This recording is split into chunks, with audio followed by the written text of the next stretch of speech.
Alright, so we're here with Diablo.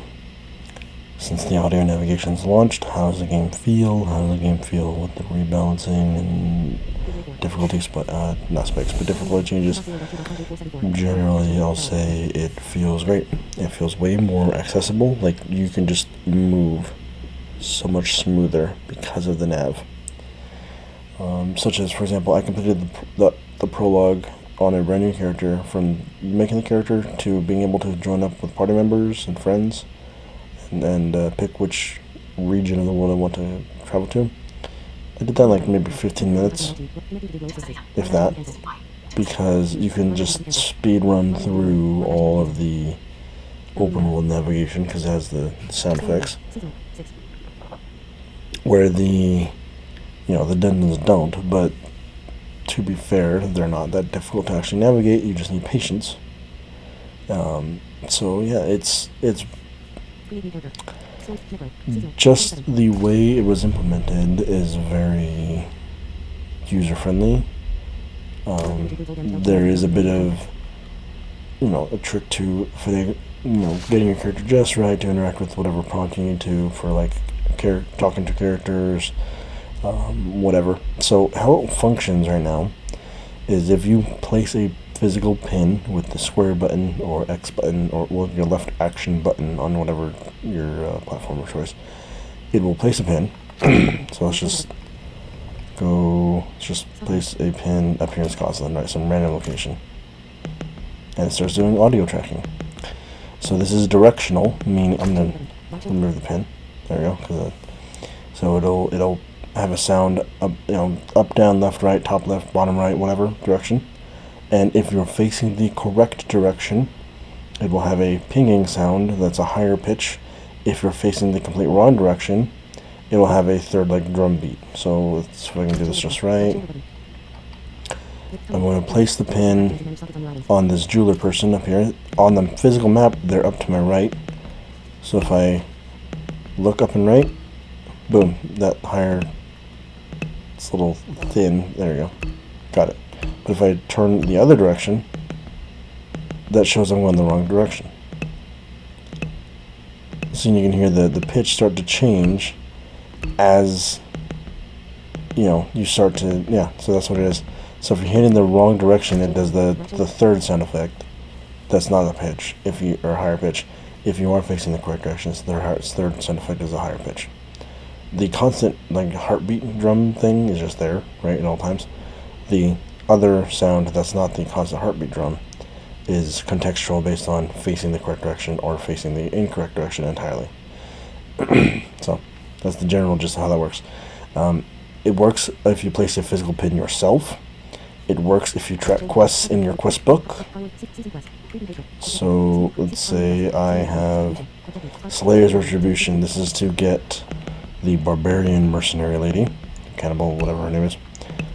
She sounds like fun. I want to use her because she sounds cool.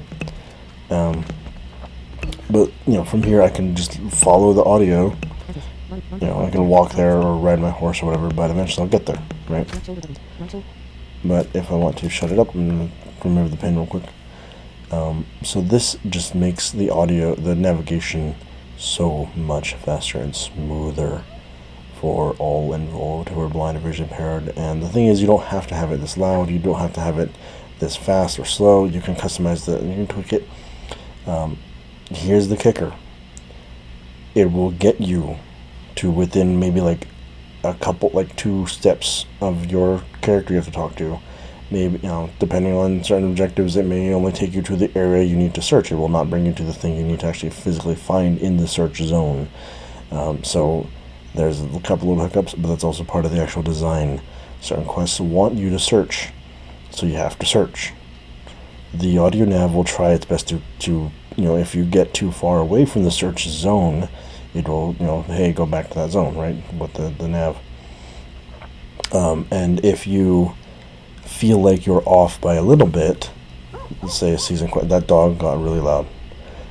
Say you're doing a side quest, and you're like, okay, I gotta go talk to so-and-so.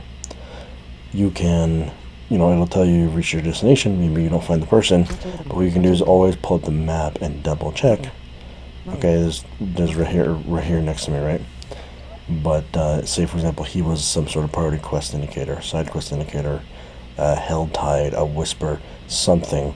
You would always track it and untrack and check and this whatever. Again, this does not work in the pit or dungeons. Infernal hordes are not necessary for it to work in, considering infernal hordes are literally one room. You can't get lost in there. And then we have no idea how a blind person will interact with the raid or the other new mode. We haven't got there yet. Everyone's still, trying to work on the expansion. So that's the general idea of how the accessibility is shaped up here in Diablo. You do have some more low vision centered things, which I could enable and show off, but I don't know how to customize. So that's up to low vision players. You also have things that are unintentionally or accidentally making the game more accessible, byproduct of the fact we have pets. Pets are now available in the game, meaning the pet will wander around and pick up gold or pick up smaller resources and stuff for you, so it's easier, so it's easier to not miss certain things. Of course, you have the sound effects for all the loot dropping, sound effects for loot on the ground, sound effects for the duck or jump or traverse or climb up, down, like all the navigation-based stuff. So not only do you have indicators of knowing when you have to physically climb with the circle button or B button on Xbox, but you also have an indicator of what direction to go. You also have, this game at this point, if they can figure out a way to implement audio navigation within the instance-based content that's not the overworld, this will literally be the single most accessible action RPG title out there. This is what I hope Path of Exile can do. I don't know if they can. I don't know if they've even attempted, or even if they've discussed internally about accessibility, but it would be great if PoE 2 had all this level of detail. Full screen reader support, full audio navigation, like just these, well, not full, like halfway. We're halfway there, all the way. Just the idea that I can literally go from reading my gear and making my own build. Just not even mention the fact that, by accident, because of the way they shifted the difficulty around and they shifted around certain skill tree connections, as well as opening up the Paragon to be less restrictive as far as following the correct path, because you have so many more Paragon points and the Paragon boards themselves are restricted. All of these are unintentionally making the game more approachable, not just to casual players who may not understand mechanics or something like that, but it's also more approachable for a blind person who maybe was like, do Paragons too annoying? Okay, well then that's what we'll do, is make it so it's not so annoying, because you can kind of do whatever you want to do with your points to an extent. I'm sure eventually, if you follow a build guide enough, of course, it'll be like, oh, I'll do this optimal route. But right now, at first glance, first impression, it feels way more liberating, as far as you should be fine with whatever you decide to do with your Paragon and your skills and your gear and whatever else. Not even mentioning the rune words, the idea of giving every blind player a teleport, even if it's not endgame viable, min-max, whatever. The idea of everyone having a teleport, making it so much quicker to traverse if you get stuck. If let's say you're in a dungeon, you get stuck behind a door or behind a wall, boom, zap right through. Or Spiritborn, same idea. Spiritborn can just fly over with the eagle. People underestimate or underrate how game-changing certain abilities of movement can be. Hell, just now my rogue, which I just created, I used Shadow Step. I flew through that dungeon because Shadow Step essentially is like a teleport for the rogue.